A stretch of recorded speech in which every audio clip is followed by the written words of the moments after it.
Kalau 1.500 hektar artinya ada sekitar 900 triliun nilai itu. Nah, dan saya sudah hitung, dia masih bisa untung sekitar 600 triliun, 500 triliun dengan mengeluarkan biaya sogok 100 sampai 150 triliun. Jadi saya memang punya strategi. Sebenarnya informasi itu sudah lama saya pegang, tapi saya selalu ingin mereka maju maka saya jebak, maju saya jebak, maju saya jebak. Nah, seperti umpamanya gini, saya contoh aja.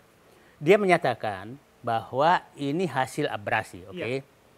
Dia lupa bahwa ini kan sebenarnya namanya tanah musnah menurut PP 21 tahun 2021 yang lahir dari Undang-Undang Cipta Kerja.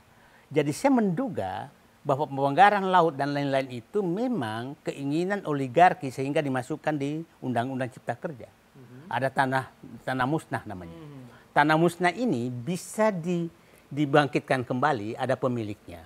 Dan di PP nomor 17 2021 memang bisa diminta, tapi itu melalui proses yang sangat panjang. Harus ada penelitian, ada pengumuman koran, apa segala. Nah, kelihatannya di 2021 dia udah semangat sekali, maka dia lakukan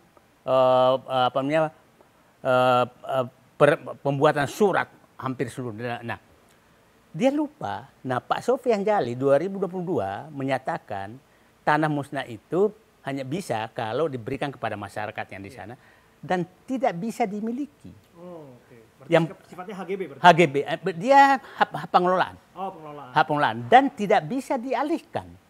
Nah, akhirnya anggaplah itu hasil abrasi, maka kenapa beralih menjadi HGB? Nah, dia nggak ngitung itu. Jadi masih kurang canggih mainnya.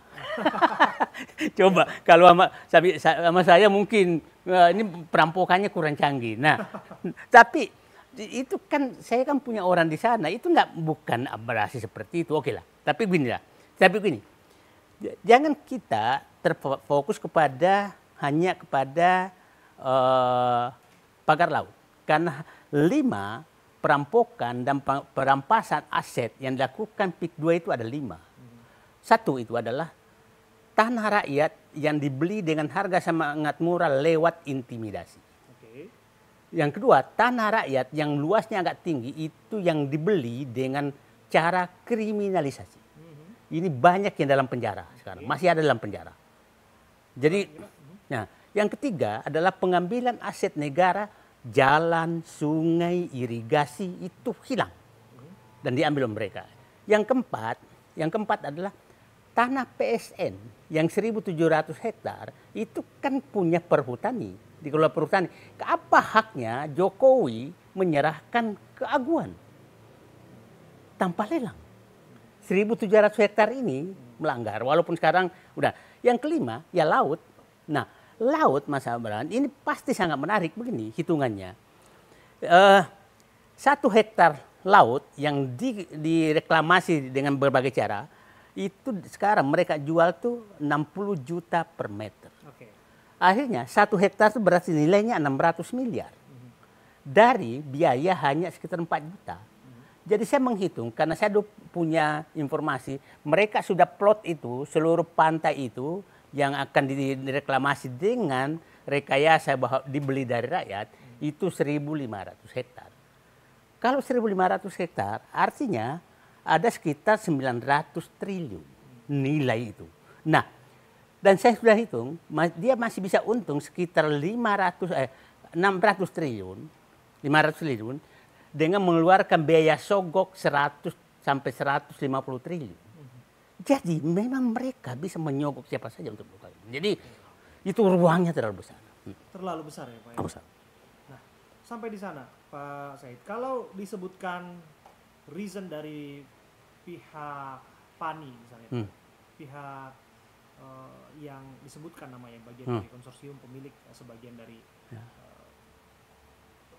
sebagian dari tanah yang ada di sana ya Pak ya. Mereka menyebutkan bahwa mereka sudah beli itu, mereka punya nggak semuanya, sebagian dan itu dibelinya berdasarkan prosedur yang benar dan juga dibelinya dari rakyat, dari mereka-mereka yang tinggal di sana. Bagaimana menurut Bapak Rizal ini? Jadi kurang sempurna mainnya. Coba lihat ya. Itu semua proses itu terjadi 2021. Setelah PP 2001 keluar. Dan menyatakan sudah ada proses 82. Kita tahu kalau Anda mau cari segel ke Samatre di Senen sana, itu memang 82 yang paling tua. Jadi itu pakai segel sekarang 82. Padahal proses 2021. Logika mana menyatakan bahwa sudah 82 baru dia proses 2021? si rakyat ini, logika mana? Yang kedua, logika mana kenapa itu luasnya kok sama semua? 1,9 hektar, 1,5 hektar gitu. Kotaknya sama, mana ada di suatu kampung itu kotaknya sama? Ini terlalu kurang canggih mainnya. Nah, terus yang kedua, itu kan menyatakan, betul yang terkait langsung dengan PANI hanya satu perusahaan. Tapi PT lain yang mengelola HGB itu pemiliknya sama dengan pemilik PANI. Memang tidak masuk perusahaannya. Jadi gampang sekali nanti pemiliknya sama kok. Tinggal dipindahkan lagi ya. Anak usahanya? Ya, bukan anak perusahaan. Jadi perusahaan keluarga itu punya. Oh, okay. Tapi tidak terkait dengan PANI. Oke, terafiliasi lah ya Pak ya? Nah, terafiliasi dengan keluarga. Oh, oke. Bukan afiliasi keluarga. Pemilik PANI dengan pemilik perusahaan yang punya HGB ini sama. Jadi ini permainan yang sangat... Nah, ini semua dilakukan seperti itu. Termasuk pembebasan lahan di darat. Itu dilakukan.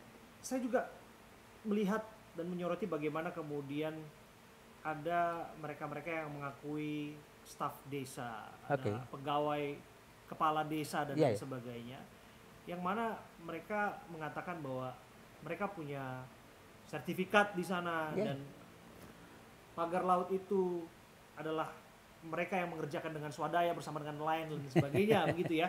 Mungkin Pak Said juga sudah mendengarnya. Bapak kaget tidak unsur-unsur ini terlibat di dalamnya? Bukan kaget saya, karena memang terlibat semua. Jadi menurut saya beginilah, ini yang harus diusut semua, mulai lurah, camat, bupati, BPN, mungkin juga aparat kepolisian, apa ini semua itu harus diusut semua. Jadi menurut saya, ya saya pikir perintah Pak Prabowo kemarin sangat jelas kok, memerintahkan Kapolri, Kejaksaan Agung, dan saya lihat tadi Kejaksaan Agung sudah memanggil kepala desa Kohot, jadi udah bergerak. Nah kalau bergerak, itu saya harap semua harus terbuka.